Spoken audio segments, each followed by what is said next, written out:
آج کیا وجہ ہے کہ ایک کے بعد ایک ملک اپنے قرضوں کی وجہ سے ڈیفالٹ کر رہا ہے؟ Venezuela, Argentina, Lebanon, Zambia, Sri Lanka,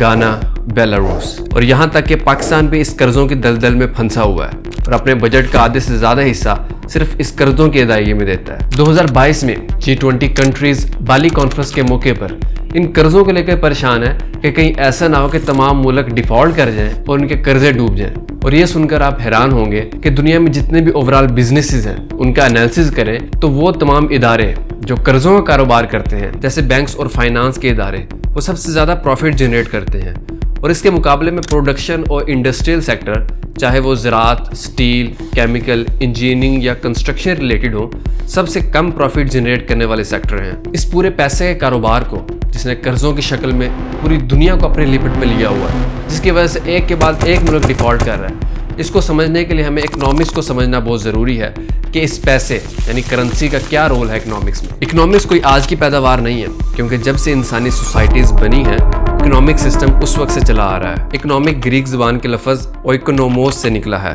اوئیکوس کا مطلب گھر اور نوموس کا مطلب لا اینڈ آرڈر ہے، مطلب گھر کو باقاعدہ نظم میں چلانا۔ اسی طرح گھر کے نظام سے ملک کا نظام چلانا بھی اسی کے اندر آ جاتا ہے۔ اکنامکس کی ڈیفینیشن کو اگر ہم آسان الفاظ میں سمجھیں، جو کہ ایڈم اسمتھ نے اپنی مشہور کتاب دی ویلتھ آف نیشن میں بھی کی ہے، کہ انسان کی نیڈز یعنی ضروریات اور وانٹس یعنی خواہشات ہوتی ہیں، جسے ایک اکنامک سائیکل سے پورا کیا جاتا ہے۔ یہ اکنامک سائیکل 4 فیکٹر پر مشتمل ہوتا ہے: production of wealth, distribution of wealth, exchange of wealth, consumption of wealth. سب سے پہلی سٹیج میں انسانوں کی سوسائٹیز محنت کر کے اشیاء میں ویلیو ایڈیشن کرتی ہیں، جسے پروڈکشن کہتے ہیں، اور اس پروڈکشن کے عمل میں جو چیز پروڈیوس ہوتی ہے اس کو بائنگ اور سیلنگ یعنی ڈسٹریبیوشن اور ایکسچینج کیا جاتا ہے، اور پھر آخر میں کنزیوم کر کے ان ضروریات اور خواہشات کو پورا کیا جاتا ہے۔ اب اس میں کرنسی کا کیا رول ہے، اس کو ہسٹوریکل بیس پر دیکھتے ہیں۔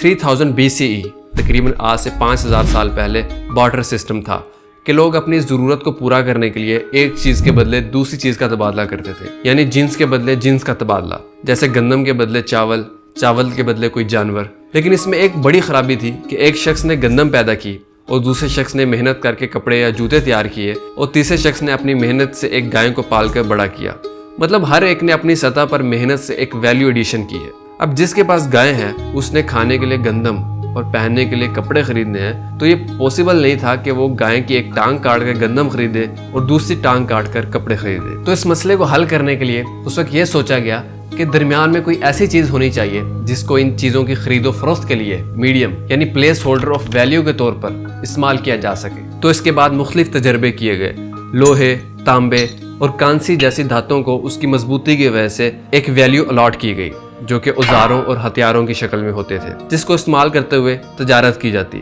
لیکن ان تمام میں مسئلہ یہ تھا کہ وقت کے ساتھ ساتھ زنگ لگنے سے خراب ہو جاتے اور ان کی ویلیو بھی کم ہوتی رہتی۔ پھر 6 سینچری آج سے تقریباً 2600 سال پہلے سونے اور چاندی کو تمام تجربات کے بعد تمام دھاتوں میں سب سے پائیدار دھات مانا گیا، جس کی ویلیو میں کبھی بھی کمی نہیں آتی اور اس کو پگھلا کر آسانی سے ایک شکل سے دوسری شکل میں بدلا جا سکتا تھا۔ اور اس دور میں لیڈینز، جو کہ آج ترکی ہے، وہاں سب سے پہلے سونے اور چاندی کے سکے بنائے گئے، جو کہ ٹریڈ میں ایک فرضی ویلیو کے طور پر درمیان میں آئے۔ یہاں کنسیپٹ کلیئر ہونا چاہیے کہ اس فرضی ویلیو سے مراد کہ اس سونا اور چاندی کی اپنی کوئی بذات خود ویلیو نہیں ہے، اس کو انسانی ضرورت پورا کرنے کے لیے کھایا یا پیا نہیں جا سکتا، بلکہ دوسری اشیاء جن کی اصل ویلیو ہے ان کے ایکسچینج کے لیے جسٹ یہ میڈیم یعنی تبادلے کا کام کرے گا۔ اب اس سونا اور چاندی کے سکوں کو ہر ملک نے بنانا شروع کیا اور پوری دنیا میں تمام ٹریڈ اس سونا اور چاندی کو استعمال کرتے ہوئے ہونے لگی۔ 7 سینچری چین ٹائن ڈائنیسٹی نے سب سے پہلے سونے کو محفوظ رکھتے ہوئے اس کے بدلے کاغذ کی رسید بطور کرنسی انٹروڈیوس کروائی، اور اسی سونے اور چاندی کے ساتھ یہ کاغذ کی رسید بھی کرنسی کے طور پر استعمال ہونے لگی۔ اب 19 سینچری میں جا کر کافی ملکوں نے اس کاغذی کرنسی کو چھوڑ کر گولڈ پر شفٹ ہو گئے، کیونکہ کسی بھی ملک کے کاغذ کی کرنسی کے پیچھے گولڈ ہی ہوتا تھا۔ لیکن ورلڈ وار 1 میں یہ گولڈ سٹینڈرڈ بھی کولیپس کر جاتا ہے، کیونکہ جنگ میں ملکوں نے کرنسی پرنٹ کرنی تھی اور ان کے پاس گولڈ ریزرو نہیں تھے، تو انہوں نے گولڈ نہ ہونے کے باوجود بھی کاغذی کرنسی پرنٹ کی۔ اسی طرح ورلڈ وار 2 کے بعد امریکہ پوری دنیا میں نیوکلیر پاور رکھنے والا طاقتور ملک بن کر سامنے آیا، اور 1944 میں برٹن ووڈ کانفرنس کے نتیجے میں گولڈ کی بجائے ڈالر کو بطور کرنسی